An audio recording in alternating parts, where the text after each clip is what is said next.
So the current dogs I have now, I actually haven't been feeding them very long on raw, probably since March, officially. Beforehand, I would do raw toppers here and there. A couple years ago, my friend's dad shot a deer for us, and we got it processed, and we fed the dogs that with their kibble. So again, I've done raw before. The previous dogs that I've had in the past that have passed away, I've done again raw toppers with them, but I've never done fully raw because I was just like, it's just so expensive. So once I actually switched in March, it was because I had watched a documentary on, I think it was on Netflix at the time. It could be on Amazon Prime now. I think it's on YouTube now, but it's called Pet Full. And it's about basically where, how they make kibble, how it's made, where they get the meat from in the kibble, etc. And even what I um what I learned in that documentary is where they get the meat from is basically sometimes like farmers will have like dead cows and sheep or whatever that just die out of nowhere and stuff like that, and they'll just put them at the end of the road, and like sometimes it's there for months, sometimes in the summer months, sometimes in the winter months, like they just put it at the end of the road, and these pet companies come by on the trucks and they just pick the bodies up. So that's why they have to, and sometimes it's roadkill that, gets exported to the factory and stuff like that. So like none of this meat is sourced. That's why you get like a lot of meat meal because it's a lot of just like stuff thrown in there. It's like just parts. So anytime you see really meat meal on a kibble bag as first ingredients, and that's super trash food. They try Right. either way. Kibble is kibble. McDonald's is McDonald's, whether it's Arizona prices or Ohio prices. You get what I'm saying? So it doesn't really matter. Process is processed, but we stopped feeding the kibble pretty much after that. Actually, I lied. We switched to a higher grade kibble. We thought between Open Farm and Signature, and then we chose Signature because they were doing well on that. Open Farm is supposed to be a kibble where it's supposed to be like sourced and you can like track the lot number and whatever. But I've been in some Facebook groups that have said like they've had some of their pets have had problems on it. So I just chose Signature. But it was $80 a bag, and I was getting like 2 bags a week, which is $160 a week.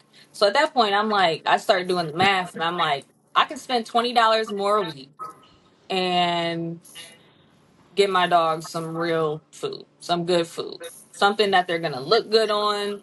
And it was way better than the kibble. I'm not gonna lie. From We went from 4 Health to Signature, and it was a big change and difference, like skin issues, fur, poop, stuff like that.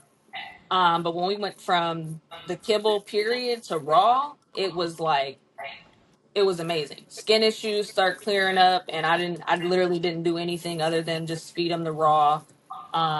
Their skin is shiny as hell. They shed way less. Breaths doesn't really stink like that. The poop's smaller. The poop don't smell. Um, I don't know. It's so many. The muscles pop way more without, and it's not that the raw adds mass. I don't want anybody to get that confused. You know what I mean? Like it's not gonna just give a dog that don't got no muscle no muscle. It got Right. the raw is gonna bring out the genetics, Right. Right. because Right. it's Right. gonna the kibble what the kibble is doing is adding that fat. And what they don't, it's like I said, it's like eating McDonald's every day. Y'all know that documentary where the dude ate the McDonald's for 30, 60 days or whatever it was when we was kids. He got fat. So dogs eating a whole bunch of kibble and maybe, some raw too, they just getting extra calories and just eating, and they fat. The raw is gonna bring out the genetics. So when my dogs start eating raw, really they start dropping, not really dropping weight, but dropping fat, I should say, and gaining more muscle. But yeah, those are some of the benefits of the raw. That's why we stopped feeding the kibble and went to raw. Um, and yeah, honestly, just the poop alone, the poop size alone, and the smell, I would go to raw. And we only spend. So we actually, I was going to the grocery stores at first, and then I found a local farmer. So I would also suggest like reaching out to them. And I only spend, I think when I meal prep, I spend about 2 to 250 for 6 dogs, and that'll give me 11 days of food. So multiply that by about two and a half for if I want to feed for, a full 31 days. And it's only about, 500 for the month. So not really spending a whole lot in hindsight. Obviously, if you have smaller dogs or one dog, it's going to be way cheaper. Because I think, like I said, I fed 6 dogs for 11 days. That's 66 meals. That's 2 months for somebody with one dog that's feeding once a day. And I'm feeding about 2 pounds per dog a day. Yeah, up here in Cleveland, we have it's called Cleveland Bully Link. We have an actual group chat on Instagram, and Okay. they be in there, discussing like feeding raw and not feeding raw, and some people be saying they feed it, some people be saying they don't, and so maybe they could see this interview and get a little bit of insight on raw. Mm-hmm. Um, for the people out there that has never fed raw but are thinking about switching to a raw diet, what are some of the foods that you would suggest for them to feed their dogs, to ensure they're getting the proper nutrition? Because that's the thing I heard people say in the group chat for as like, I would feed raw, but I'm just not quite sure what to feed. I want to make sure my dogs are still getting what they need to get. Right, right. So the rule of thumb for raw is a 80-10-10 diet. And it's basically 80% protein, 10% bone, and 5% liver and 5% other organ. So with that being said, you never want to go over these thresholds, especially like on the organ, because you can think you're giving your dog more, taurine or whatever if you give them, some more hearts and you think that's good for them.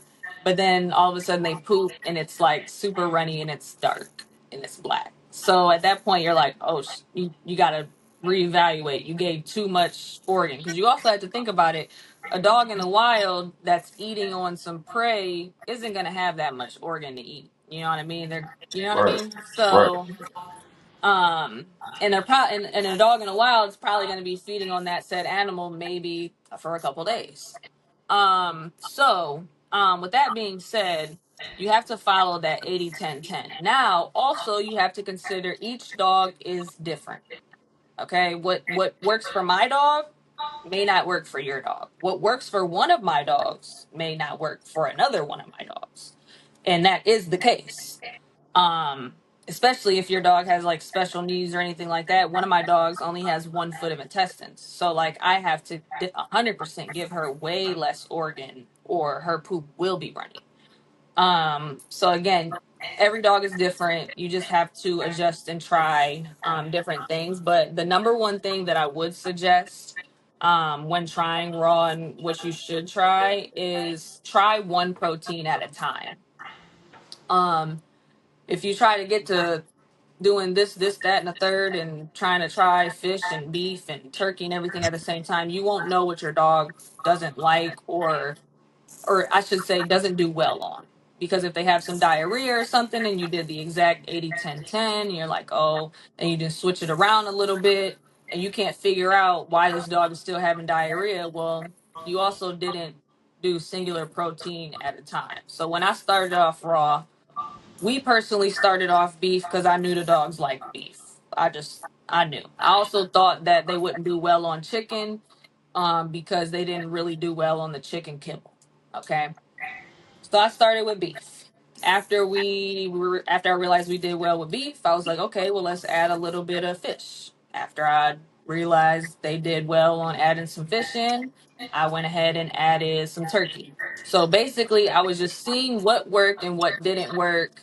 I realized that when I added chicken, because I was buying a bunch of chicken quarters or whatever, when I had chicken with this, like, it was, I don't know, it was skinless, I think, but like I could still peel. I don't know what it was, but whatever it was, I peeled something off the skin layer off, and they they did well on it. But when the skin layer was on, they had diarrhea. So again, maybe it was too much fat for them, etc. I don't know. But what I did was peeled it off, and they were fine. Now I don't even get like chicken quarters and stuff like that from like Costco and Walmart and all that. I go to the farm, so I don't really have to deal with that. But at that problem, when I was dealing with that problem with the grocery stores, that's what I was doing.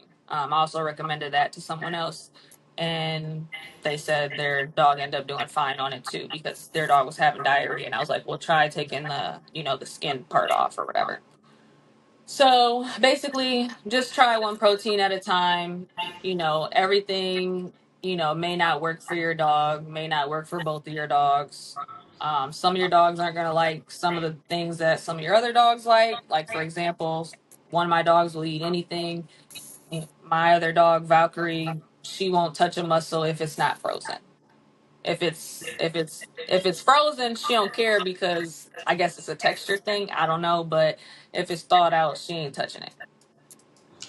Yeah, what you just said, as far as like streamlining your dog's diet down to kind of like figure out what they like to eat, you know, that could hold true because like me, um, I'm vegan now, but before when I wasn't, Mhm. I was trying to see what my body liked and what my body didn't like. So Mhm. at one point in time, what I had did was I had actually streamlined my diet down to just chicken breast and some brown rice for a week. And Mhm. then after that, I seen how my body would act. And then I say, okay, let me add this in and see how my body act to this now that I'm adding this in. And if I get a certain reaction, maybe Yep. bathroom scheduling ain't right or Yep. stomach or anything or skin feeling funny or I know that, okay, that particular food, I don't really need it in my diet. So, And you probably notice that when you eat better, you probably poop less, as well as your poop doesn't smell as bad, right? for sure, Same for with sure. dogs. Yep, We're for we're we're sure. just like dog. We're more than more like dogs than we think. Exactly. I think, if people taking the time to, learn themselves and the same thing that you applying to yourself, you can apply those same principles somewhat to the dogs as well. Yep.